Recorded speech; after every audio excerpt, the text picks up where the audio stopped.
Salam dostlar. Bu gündən etibarən artıq sizinlə eyni zamanda gündəlik bazar analizlərini paylaşmağa çalışacağım. Bu həm Forex, həm bazarı, həm də digər indekslər və ya əmtələr ola bilər.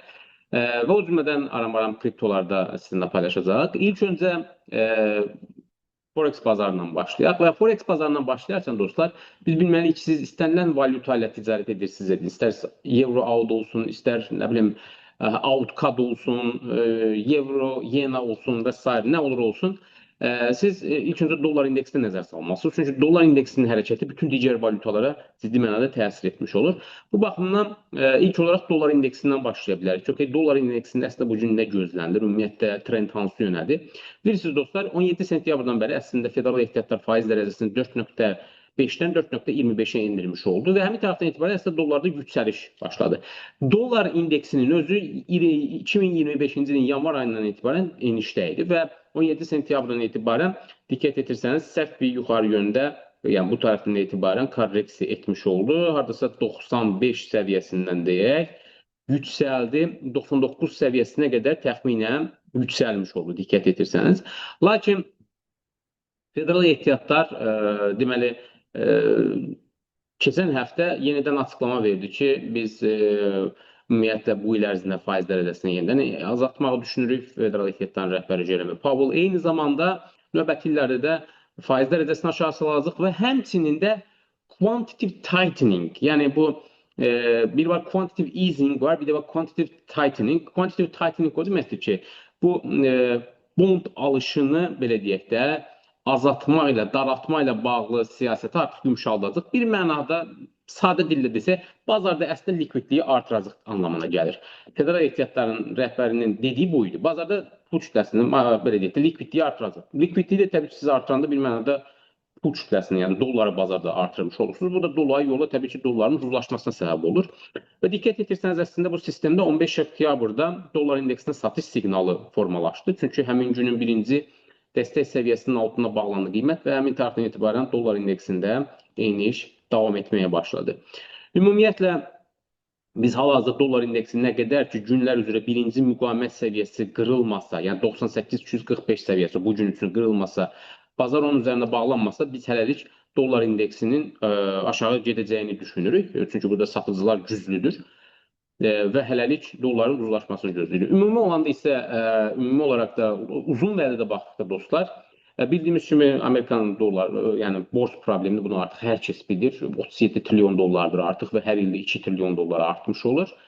Və bu borcu təbii ödəmək mümkünsüzdür və illər üzrə də get-gedə bu daha da ağırlaşacaq onun faizlərini ödəmək. Ondan dolayı bunun ən qısa kəstirmə yolu, belə deyək, dolları ucuzlaşdırmaqdır.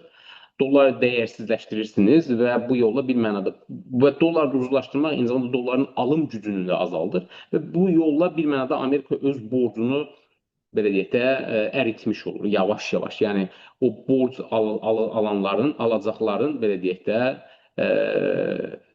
dəyər itirməsinə səbəb olur dollar. Və bu da onları təbii ki, həmin o borc kağızlarını əlində tutanlar üçün heç də xoş deyil. Və bu həmçinin də həm dollar olan güvəni də zəiflətmiş olur. Təbii qlobal bazarlarda indi qızılın qiymətinin yüksəlmə bir səbəbi də budur, baxın. Yəni siz əslində dollar indeksinə baxmaqla, ümumiyyətlə digər valyutalara baxmaqla, mərkəzi bankların siyasətinə baxmaqla qızıldakı yüksəlişi çox rahat bir şəkildə öngörə bilirsiniz ki, qızıl niyə yüksəlir? Və beləliklə dollar indeksində dediyimiz kimi uzun vədədə zaten satışlar gözlənilir. İndi qısa vədəli yuxarı yönlü korreksiyalar ola bilər, amma uzun vədədə dollar indeksində belə deyək biz ucuzlaşma, makro trend olaraq eniş gözləyirik. Yoxsa digər maliyyə aləti avro dollardır. Avro dollara diqqət etirsəniz, o da 15 oktyabr tarixində həmin günün birinci müqavimət səviyyəsi qırılır və qiymət onun üzərində bağlanıb və 2 gündür ki, avro dollarda yüksəliş davam edir. Nə qədər ki, avro dollar günlüklər üzrə birinci, məsələ bu gün üçün birinci dəstək səviyyəsi olan 1,16735 səviyyəsini qırıb onun üzərinin altında bağlanmazsa, yəni burada bağlanmazsa, biz avroda hələlik yüksəliş gözləyirik. Avro ümumiyyətlə, avronun yüksəlməsinin başqa səbəbi dollarda olan enişlər idi və Avrozon iqtisadiyyatına baxdıqda hər hansı bir mövzuda baş vermir əslində. İşsizlik 6,8%-dir.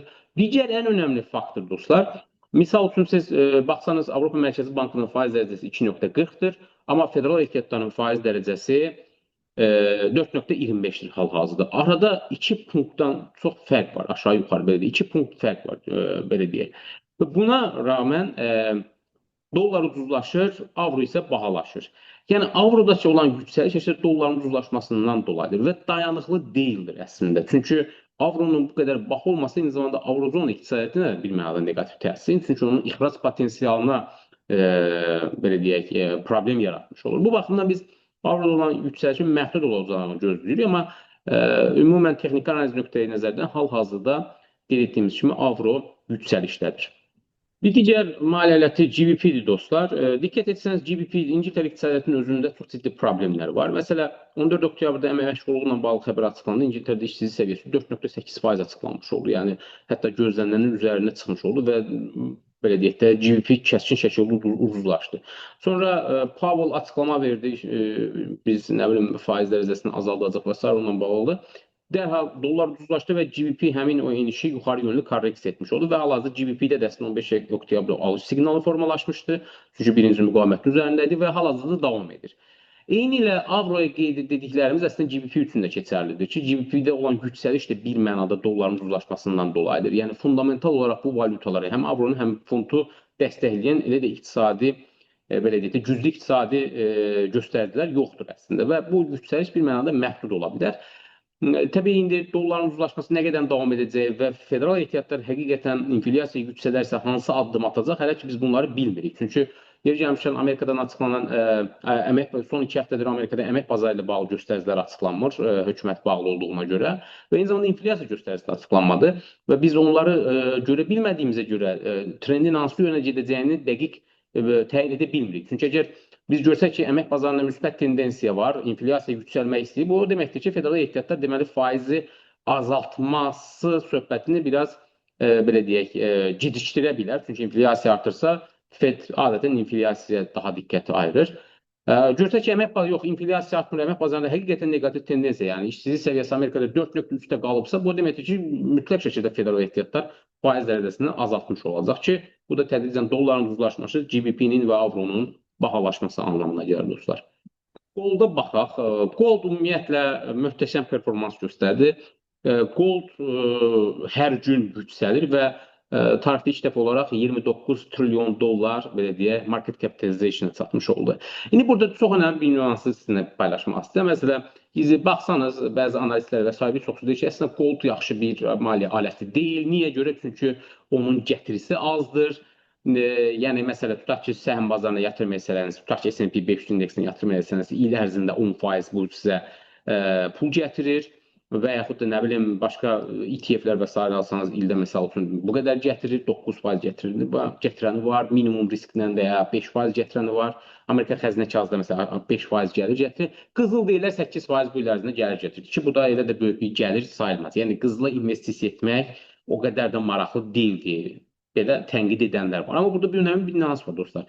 Qızılın qiymətinin artması və qızılı alanlar, banklar, mərkəzi banklar, dövlətlər, fondlar və s. burada nəsə gəlir gözləmir. Sərvəti qorumaq üçün alır. Çünki qızıl tarixən safe haven asset deyirlər. Daha təhlükəsiz maliyyə aləti sayılır.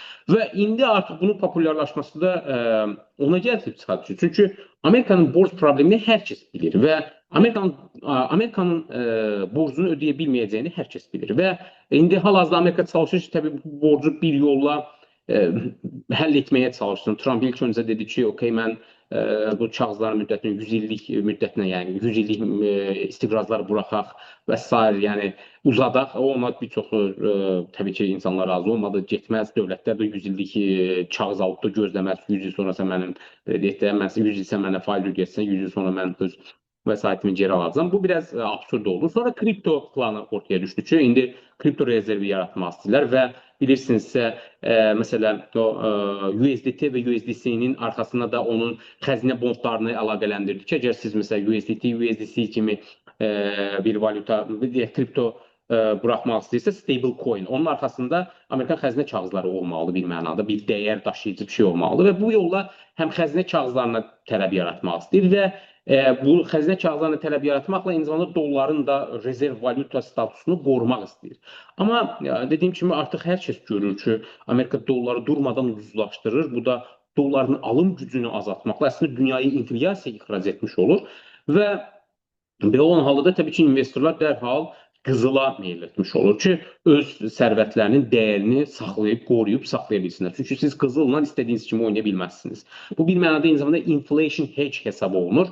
Həm də bir digər önəmli nüans, Amerikanın təbii ki, Rusiyanın əsədlərini konfiskasiya etməsi, həm Avropa Birliyində, yəni Rusiyanın əsədlərinin Ukrayna müharibəsindən dolayı konfiskasiya edilməsi bir mənada digər dövlətlərdə də sual yaratdı. Çox bu sistemdə demək sabah sizin pulunuz oradaysa, onlar istədiyi vaxt o pulu sizin əlinizdən ala bilərlər. Ona görə bir mənada dövlətlər artıq qızıla yönəlməyə başladı. Yəni qızılın gətirisi aşağıdır və sair məsələsi deyil əslində. İnsanlar daha çox qızıl olmasına meyl etməsinin səbəbi üzən məzənlərə, valyutalara güvənin azalmasıdır.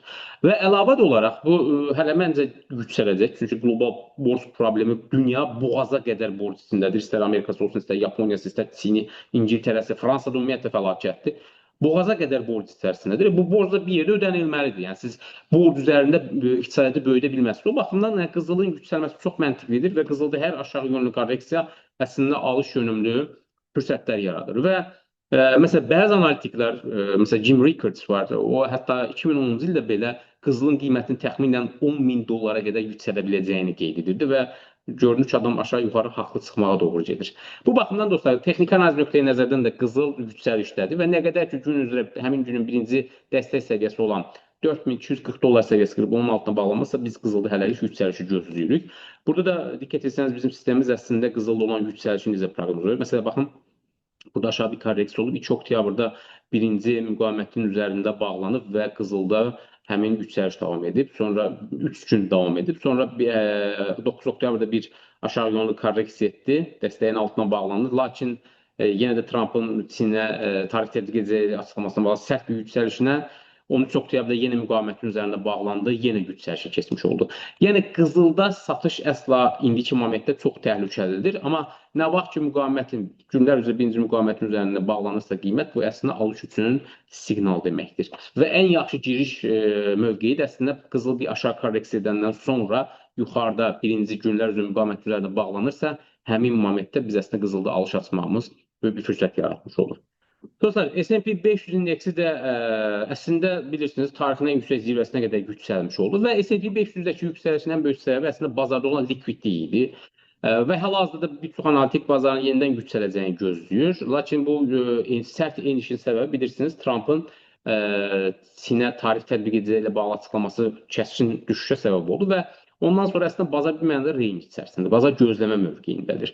Və texniki analiz nöqteyi nəzərindən əgər S&P 500 indeksi bu günün birinci dəstək səviyyəsinin altına bağlanarsa, prinsipdə qiymət əslində dünən bağlanıb və bu gün də düşüşlə davam edir.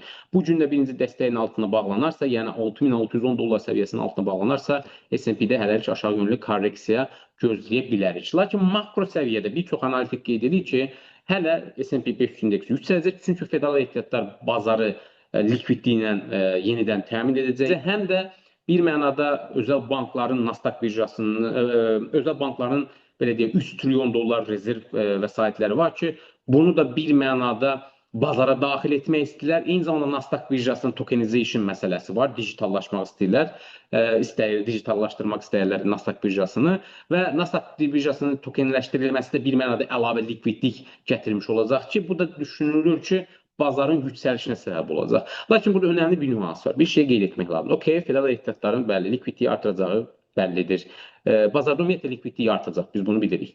Amma burada bir önəmli nüans var. Bazarda həddən artıq sistematik risk formalaşıb, böyük bir sistematik risk formalaşıb. Niyə görə? Çünki süni intellekt bu səhmləri yüksəldən əsasən 10 şirkətdir aşağı yuxarı və onlara da baxsanız valuationları hər birisi kağız üzərindədir. Heç onların o qədər gəliri belə yoxdur və bir çoxsunda mənfəət problemi var. Və o anlamda bu sistematik risk kiçik bir hadisədən təsirlənərsə və bir qopma olarsa kəskin satışlar ola bilər ki, çünki tutaq ki, siz müsbət pozisiyadasınız, mənfəətdəsiniz, siz pozisiyanızı bağlayırsınız, digəri bağlayır, böyük fondlar satışa keçsə, dediyim kimi bazarda böyük bir çöküşə səbəb ola bilər. O baxımdan, bazar yüksələcək, biz bu nöqtədən bazara girək düşüncəsi çox yanlışdır. Çünki upside limiteddir əslində, downside unlimited olar. Unlimited deyəndə, yəni kifayət qədər getmə imkanı var bazarın aşağı. Yuxarı getmə ehtimalı müəyyən mənada məhduddur, amma bazarda düşüş imkanları və ehtimalları deyə çox yüksəkdir. Dostlar, bu gün sizinlə qısaca bazar analizini paylaşmağa çalışdım. Ümid edirəm faydalı olar. İnşallah bu videoları belə silsilə şəklində davam edəcəyik və hər hansı bir sualınız olsa, təbii ki, şərh bölməsinə yaza bilərsiniz. Biz cavablandırmaqdan məmnun olarıq. Sağ olun dostlar, hələlik.